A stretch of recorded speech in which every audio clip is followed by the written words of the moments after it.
ಓಂ ಹ್ರೀಂ ಭೈರವಿ ಕ್ಲೌಂ ಹ್ರೀಂ ಸ್ವಾಹ. ನಮಸ್ಕಾರ. ನೋಡಿ, ಒಂದೇ ರಾಶಿಯಲ್ಲಿ ಲಕ್ಷಾಂತರ ಜನ ಹುಟ್ಟಿರ್ತಾರೆ, ಒಂದೇ ಡೇಟ್ ಅಲ್ಲಿ ಲಕ್ಷಾಂತರ ಜನ ಹುಟ್ಟಿರ್ತಾರೆ, ಒಂದೇ ನಕ್ಷತ್ರದಲ್ಲಿ ಹುಟ್ಟಿರ್ತಾರೆ. ಹಾಗಿದ್ಮೇಲೆ ರಾಶಿ ಫಲ ನಿಜ ಆಗುತ್ತಾ? ಖಂಡಿತವಾಗ್ಲೂ ಸಹ ಅದನ್ನ ಟ್ರೆಂಡ್ ನ ಮಾತ್ರ ಹೇಳುತ್ತೆ, ಈ ಸಮಯದಲ್ಲಿ ಈ ತರ ಸಾಧ್ಯತೆಗಳಿದೆ ಅಂತ ಹೇಳಿ. ಬಟ್ ಅದನ್ನ ನಾವು ಎಕ್ಸಾಕ್ಟ್ ಆಗಿ, ಈಗ ನಿಮ್ಗೊಂದು ಸಾಲ ಇರ್ಬೋದು, ಅದು ಯಾವಾಗ ತೀರತ್ತೆ, ಅಥವಾ ನಿಮಗೆ ಮದುವೆ ಯಾವಾಗ ಆಗತ್ತೋ ಅನ್ನೋ ಪ್ರಶ್ನೆ ಬಂದಾಗ ಯೂಶುವಲ್ ಆಗಿ ಈ ರಾಶಿಯವರಿಗೆ ವಿವಾಹದ ಯೋಗ ಇದೆ ಅಂತ ನಿಮಗೆ ಗೊತ್ತಾಗುತ್ತೆ. ಬಟ್ ಅದು ಕನ್ಫರ್ಮ್ ಆಗೋದು ಲಗ್ನದಲ್ಲಿ, ನಿಮ್ಮ ಹಸ್ತದಲ್ಲಿರುವಂತ ರೇಖೆಗಳನ್ನ ನೋಡಿ. ಈಗ ವಿವಾಹದ ರೇಖೆ, ಶುಕ್ರ ರೇಖೆ ಆ ಏಜ್ ಟಚ್ ಆಗಿರ್ಬೇಕು ಇಂಡಿವಿಜುವಲ್ ಆಗಿ. ನಿಮ್ಮ ಲಗ್ನದಿಂದ ಕೂಡ ಯೋಗ ನಡೀತಿರ್ಬೇಕು, ದಶೆಯಿಂದ ಅನ್ನೋದು ಕನ್ಫರ್ಮ್ ಆಗ್ಬೇಕು. ರಾಶಿಯಿಂದ ಒಂದು ದೊಡ್ಡ ಟ್ರೆಂಡ್ ನ ಮಾತ್ರ ತೋರಿಸುತ್ತೆ. ಬಟ್ ತುಂಬಾ ಜನ ಏನ್ ಮಾಡ್ತಿದ್ದಾರೆ, ರಾಶಿ ಭವಿಷ್ಯನೇ ಬಹಳ ಇಂಪಾರ್ಟೆಂಟ್ ಆಗಿ ಗಮನಿಸ್ತಿದ್ದಾರೆ. ಅದು ಪ್ರಥಮವಾಗಿ ನಾವು ತಗೋಬಾರ್ದು. ಹಾಗಾಗಿ ನಿಮ್ಮ ಬರ್ತ್ ಟೈಮ್ ಒಂದೊಂದ್ಸಲ ಸರಿ ಇರಲ್ಲ, ಬರ್ತ್ ಡೇಟ್ ಕೂಡ ಸರಿ ಇರಲ್ಲ. ಅಂತ ಟೈಮಲ್ಲಿ ರಾಶಿ ಭವಿಷ್ಯನ ಬರೀ ಹೆಸರು ಮೇಲೆ ನೋಡೋದು ಅಷ್ಟು ಸಮಂಜಸ ಅಲ್ಲ. ಸೊ ಹಾಗಾಗಿ ಲಗ್ನದಿಂದ, ಹಸ್ತ ಸಾಮುದ್ರಿಕೆಯಿಂದ ಎಲ್ಲದನ್ನು ಕಂಬೈನ್ ಮಾಡಿ, ಪ್ರಶ್ನೆಶಾಸ್ತ್ರದಿಂದನೂ ಕಂಬೈನ್ ಮಾಡಿ ಕೊಡುವಂತ ಪ್ರೆಡಿಕ್ಷನ್ ಬಹಳ ಅಕ್ಯುರೇಟ್ ಆಗಿ ಬರುತ್ತೆ. ಯಾಕೆಂತಂದ್ರೆ ನಾವು layer by layer, step by step ನೋಡಿರ್ತೀವಿ. ಈಗ ಏನಾಗಿದೆ ಅಂತಂದ್ರೆ, ನ್ಯೂಮರಾಲಜಿ ಮೇಲೆ ನೋಡ್ತಾರೆ, ಅದು ನ್ಯೂಮರಾಲಜಿ ನಮ್ಮ ಜ್ಯೋತಿಷ ಅಲ್ಲ. ಹಾಗೇನೆ ಪರಿಹಾರ ಅಂತ ಬಂದಾಗ ಲಕ್ಷಾಂತರ ರೂಪಾಯಿ ಖರ್ಚು ಮಾಡುವಂತ ಕಾಸ್ಟ್ಲಿ ಪೂಜೆಗಳು ನಮ್ಮ ಋಷಿಗಳು ಹೇಳಿಲ್ಲ. ನಮ್ಮ ಋಷಿಗಳು ಹೇಳಿರುವಂತದ್ದು ಕರ್ಮದಿಂದ ಒಂದು ಸಮಸ್ಯೆ ಬರುತ್ತೆ, ಅದಕ್ಕೆ ಪ್ರಾಯಶ್ಚಿತ ಕರ್ಮವನ್ನ ಮಾಡ್ಕೋಬೇಕು, ಒಂದೇ ಪರಿಹಾರ. ಎರಡನೇದು ಬಂದು ಮಂತ್ರ ಜಪಗಳು, ದಾನಗಳು ಕೂಡ ಎಫೆಕ್ಟಿವ್ ಆಗಿ ಕೆಲಸ ಮಾಡುತ್ತೆ. ಅದರಲ್ಲಿ ನಮ್ಮ ಒಂದು ನಿಷ್ಠೆ ಮತ್ತೆ ಭಕ್ತಿ, ಡೆಡಿಕೇಶನ್ ಕೂಡ ಇರ್ಬೇಕಾಗುತ್ತೆ. ಅದು ಅಹಂಕಾರದಿಂದ ಮಾಡದೆ ಭಗವಂತನನ್ನ ಗೆಲ್ಲೋಕ್ಕಾಗಲ್ಲ. ಸೊ ಕರ್ಮವನ್ನ ಮೀರಿ ಹೋಗೋದಕ್ಕಾಗಲ್ಲ. ಕರ್ಮದ ಅದರಲ್ಲಿರುವಂತ ಫ್ರೀ ವಿಲ್ ಒಳಗಡೆ ನಾವು ಕೆಲವು ನಿರ್ಧಾರಗಳನ್ನ ತಗೊಳ್ಬಹುದು. ಇದು ದೊಡ್ಡ ಸಬ್ಜೆಕ್ಟ್, ಇದ್ರ ಬಗ್ಗೆ ಇನ್ನೊಂದ್ಸಲ ಮಾತಾಡೋಣ. ಬಟ್ ಜ್ಯೋತಿಷ್ಯ ನಿಮ್ಗೆ ಅಕ್ಯುರೇಟ್ ಆಗಿ ನಿಮ್ಮ ನಿಮ್ಮ ಭವಿಷ್ಯವನ್ನು ನಿಜ ಆಗ್ಬೇಕು ಅಂದ್ರೆ ನೀವು ಹಸ್ತ ಸಾಮುದ್ರಿಕೆ, ನಿಮ್ಮ ಜಾತಕ, ಪ್ರಶ್ನೆಶಾಸ್ತ್ರ ಮೂರನ್ನು ಕಂಬೈನ್ ಮಾಡಿ ನೋಡ್ಬೇಕಾಗುತ್ತೆ. ಇದಕ್ಕೆ ಸಾಕಷ್ಟು ಸಮಯ ಹಿಡಿಯುತ್ತೆ. 5 ನಿಮಿಷದಲ್ಲಿ ಇಡೀ ಮನೆಯವ್ರ ಕುಟುಂಬದವ್ರ ಜಾತಕ ಹೇಳ್ತಾರೆ, ಆ ತರ ಸಾಧ್ಯತೆ ಇಲ್ಲ. ಸೊ ಇಷ್ಟು ವಿಚಾರಗಳನ್ನ ಗಮನದಲ್ಲಿ ಇಡಿ. ಕನ್ಯಾ ರಾಶಿ 2026 ಜುಲೈ ತಿಂಗಳ ಕನ್ಯಾ ರಾಶಿಯಲ್ಲಿ ಜನಿಸಿದಂತವರಿಗೆ ನಾವು ಮುಖ್ಯವಾಗಿ ಗಮನಿಸೋದಾದ್ರೆ, ಮೊದಲನೇದು ಬಂದು ಸಪ್ತಮದಲ್ಲಿರುವಂತಹ ಶನಿಗ್ರಹ. ಸಪ್ತಮದಲ್ಲಿರುವಂತಹ ಶನಿಗ್ರಹ ನಾವು ಗಮನಿಸೋದಾದ್ರೆ ಒಂದು ಸ್ಲೋ ಮೂವಿಂಗ್ ಪ್ಲಾನೆಟ್ ಶನಿಗ್ರಹ.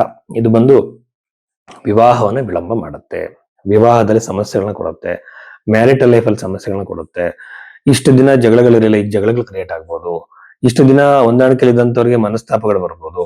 ತುಂಬಾ ಚೆನ್ನಾಗಿದ್ರು ಸರ್, ಇವಾಗ ಇತ್ತೀಚೆಗೆ ಈ ತರ ಬಿಹೇವ್ ಮಾಡ್ತಾರೆ ಅಂತ ಕೇಳ್ತಿರ್ತಾರೆ. ಸೊ ಇದೆಲ್ಲ ಬಂದು ಗ್ರಹಗಳ ಪ್ರಭಾವ. ಈ ರೀತಿ ಆಗಿದ್ದಾಗ ಇದಕ್ಕೆ ಸರಿಯಾಗಿರುವಂತ ಪರಿಹಾರವನ್ನ ಮಾಡ್ಕೋಬೇಕು.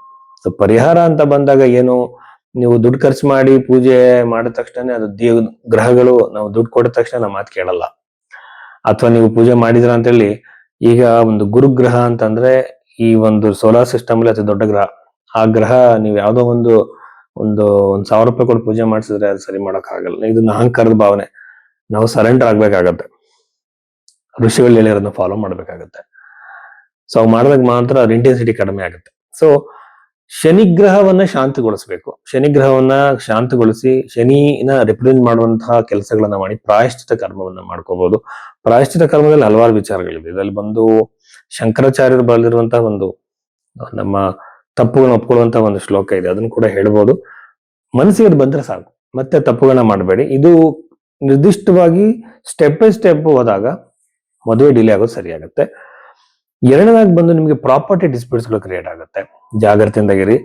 ಸಪ್ತಮಾಧಿಪತಿ ಬಂದು ಷಷ್ಠ್ಯಾಧಿಪತಿ ಸಪ್ತಮದಲ್ಲಿರ್ಬೋದು. ನಿಮ್ಮ ಲೈಫ್ ಪಾರ್ಟ್ನರ್ ಆರೋಗ್ಯದಲ್ಲಿ ಸಮಸ್ಯೆಗಳು ಬರ್ಬೋದು, ಆರೋಗ್ಯದ ಸಮಸ್ಯೆಗಳು, ಬೆನ್ನುಮೂಳೆ, ಕಾಲುಗಳಿಗೆ ಸಂಬಂಧಪಟ್ಟಂತ ನೋವುಗಳು, ವೆರಿಕೋಸ್ ಅಂತೆಲ್ಲ ಹೇಳ್ತಿರ್ತಾರಲ್ಲ, ಆ ತರ ಸಮಸ್ಯೆಗಳೆಲ್ಲ ಬರುವಂತಹ ಸಾಧ್ಯತೆ ಈ ಒಂದು ಕನ್ಯಾ ರಾಶಿಯಲ್ಲಿ ಜನಿಸಿದಂತವರಿಗಿದೆ.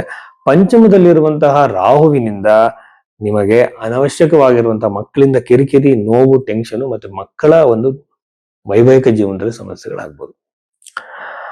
ನಿಮ್ಮಲ್ಲಿರುವಂತಹ ಗುರುಗ್ರಹ ಅತಿ ಹೆಚ್ಚಿನ ಲಾಭವನ್ನ ನಿಮಗೆ ತಂದು ಕೊಡಬಹುದು, ನೀವು ಮಾಡುವಂತ ಬಿಸ್ನೆಸ್ ಸಣ್ಣದಾಗಿರ್ಲಿ ದೊಡ್ಡದಾಗಿರ್ಲಿ. ಚತುರ್ಥಾಧಿಪತಿ ಅಂದ್ರೆ ಪ್ರಾಪರ್ಟಿ ಮಾರಿದಾಗಲೂ ಕೂಡ ನಿಮಗೆ ಅದನ್ನ ಬರೋ ಲಾಭ ಬರ್ಬೋದು. ಅಥವಾ ನೀವು ರಿಯಲ್ ಎಸ್ಟೇಟ್ ಮಾಡ್ತಿದ್ರೆ ನಿಮ್ಗೆ ಬಹಳ ಅನುಕೂಲ ಆಗುತ್ತೆ. ಪ್ರಾಪರ್ಟಿ ಮಾರುವಂತ ಬಿಸ್ನೆಸ್ ಗಳು ಮಾಡ್ತಿದ್ರೆ ಬಹಳ ಅನುಕೂಲವಾಗುತ್ತೆ.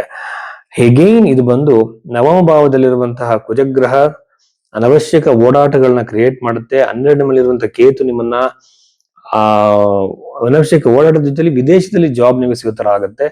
ಸೂರ್ಯನ ದಶಮ ಭಾವದ ಒಂದು ದೃಷ್ಟಿ ನಾವು ನೋಡಿದ್ರೆ ಗೌರ್ಮೆಂಟ್ ಜಾಬ್ಗೆ ಟ್ರೈ ಮಾಡ್ತಿರುವಂತವ್ರಿಗೆ ಬಹಳ ಬಹಳ ಅನುಕೂಲವಾಗುತ್ತೆ.